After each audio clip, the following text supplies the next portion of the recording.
All right, guys, so here is a 2007 Freightliner Columbia. Um, didn't even get to actually take it on a test drive or anything. I got the information, the address from the owners. Called them this morning when I pulled up. Nobody answered the phone. Called him probably about 7-8 times. Also messaged his son on Facebook. Nobody's answering the phone. But I pretty much looked over the truck, did like a pre-trip inspection on the truck.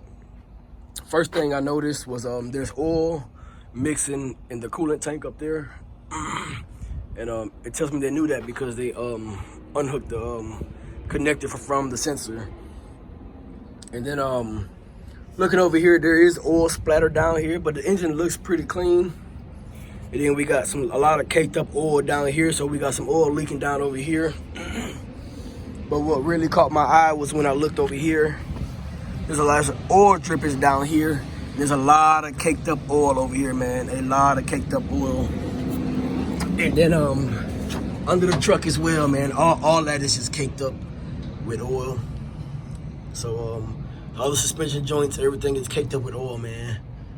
All of it. So the back part of the truck don't look too bad, but even down here you can tell it's been leaking oil for a minute because under the fuel tanks all caked up with oil. So I just wanted to show you guys some of the things you go through when you're looking for a truck, especially if you're looking for a cash truck. The body don't look too beat up. You got one of the amber lights are sticking out. The steer tires are pretty good. Front suspension does have air ride. I've never been in a truck that had air ride on the front suspension. Like I said, it's a 2007, man, so it ain't gonna be perfect. Didn't get to look inside because, like I said, the owners aren't answering the phone. Back here, all 8 of these tires are gonna have to be replaced. Just like that other truck I looked at, this truck right here, I didn't bring my actual gauge like I wanted to, but it seems like every tire is probably right at 230 worth of tread. So, I mean, this thing will barely pass an DOT inspection. Honestly, I don't think it will because you got chunks missing out of this tire right here. You got some grooving stuff going on right here, which, I mean, that's just normal wear and tear. That brake chamber right there looks fairly new. This shock up here looks fairly new. Don't have a lot of rust on the truck. They bought this truck from California, brought it down here. They apparently buy and sell trucks. The wheels back here, they look decent. I mean, you can tell they try to put some little wet on it and dress it up a little bit. The back of the cab don't look too messed off, Frame don't look too bad. Didn't get to check the lights. There's still air in the airbag, so they actually just got the truck back from California last night. I was one of the first ones that messaged them about the truck, wanted to come see it, spoke to them on the phone, told them to shoot it to me straight. And this is pretty much what it is. In the condition that I showed up here, it's pretty much what you see. I still haven't heard from the guys. I'm gonna go ahead and pass on this deal. And if any of y'all notice when I look at Century Classics and Columbias, man, I like the trucks that do have the full fairings down here. In my opinion, it makes the truck look a little bit better. It don't make it look that old. It don't look all naked and stuff. Got the big exhaust back here, so I'm pretty sure that probably sounds nice. I'm trying to think if there's anything else. The front rims would have to be changed because that's a white rim, so a steel rim. Like I said, I did check the oil. It was black. It was black and red, so that showed me that there's a coolant mixing in somewhere. For the most part, everything on this side seemed pretty decent. Like I said, there is air ride on the front axle. The steer tires look real good.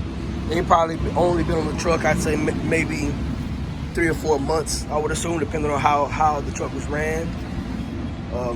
The belts seem pretty decent. Just like I said, for the most part, it seemed like it would have been a decent truck. But then again, the oil issues. The bodies is a little dinged up on the front side. I'm gonna go ahead and I'm gonna leave this napkin here. Like I said, they're not answering the phone now, so I don't know what it is. I called them like 8 or 9 times.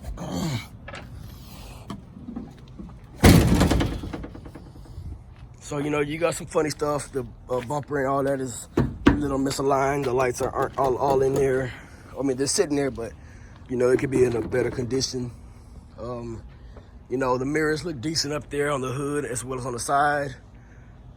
But, like I said, you got oil mixing in the coolant. I'm not gonna risk that. This truck right here, they were asking $22,500 for it. Pulled up with cash in the backpack, you know, thinking we was gonna make a deal on the truck. Like I said, they're not answering. I'm not gonna hang around and wait. I've been up all night, then got up early. They got two 100-gallon fuel tanks on this truck. Like I said, it is a Columbia. They was like, oh, it's a Century Class. No, that's a Columbia hood. It's a Columbia unless y'all change out the hood, you know. So a lot of people will like to let their ignorance get them out of some shit, you know, so.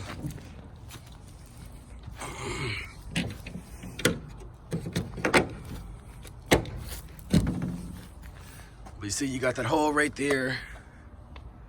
And he does have another truck down the way. It's a red one. But like I said, he's not answering the phone. I'm not begging anybody to take my money. Not going to either. And honestly, this makes me not want to even go look at the red one. I didn't have no intentions of looking at the red one. Can't even get the damn hood to latch. Oh, there we go. All right, so that's what that is, man. We're passing on this truck for sure, for sure. Like I said, I'm not taking that risk. They actually got a nice orange one back there, man. That thing looks nice. The visor, got the bumper on it, the chrome thing around the lights, got the gangster humps on it like that right there. Hey, that one look nice. This one right here, yeah, we gonna pass, because like I said, they got all that oil down there. You got oil leaking right here. You got oil leaking up there or up there. Yeah, it ain't worth it for me. You can already tell, like, look at all the handprints on it. You know, they know about the oil shit, man. But a lot of motherfuckers don't like to be honest with you. They want to get you out of here and then try to sell you a piece of shit. So yeah, I'm not risking it. It's not worth my time. So with the issue that's going on, it could be one of three things that's going on with this truck. It could either be the oil cooler, it could be the EGR cooler, or it could be a blown head gasket. Out of the oil cooler and EGR cooler are pretty simple fixes. It's still gonna run you probably about $1,000 depending on where you go, or maybe a little more. The head gasket, it ain't worth it for me. Like I said, I'm looking for a truck that I can go ahead and put on the road. Like I said, they drove this truck all the way from Cali just like this, man. And you know, hey, it is what it is. I'm not gonna risk it. I'll just keep looking. Like I said, if I see a good truck, if I see a good deal, I'll go ahead and jump on it. If not, you know, hey, I'll keep waiting. I am actively looking for a flatbed though, you know what I'm saying? But hey, we'll go from there. So this is the first truck that, another truck that bites the dust. So hey, if you got any questions or concerns, drop it in the comment section below. If you want to get in contact with me, send me an email at truckingwithbigdaddy@gmail.com. Subscribe to the channel, like the video, and I'll catch you guys on the next one.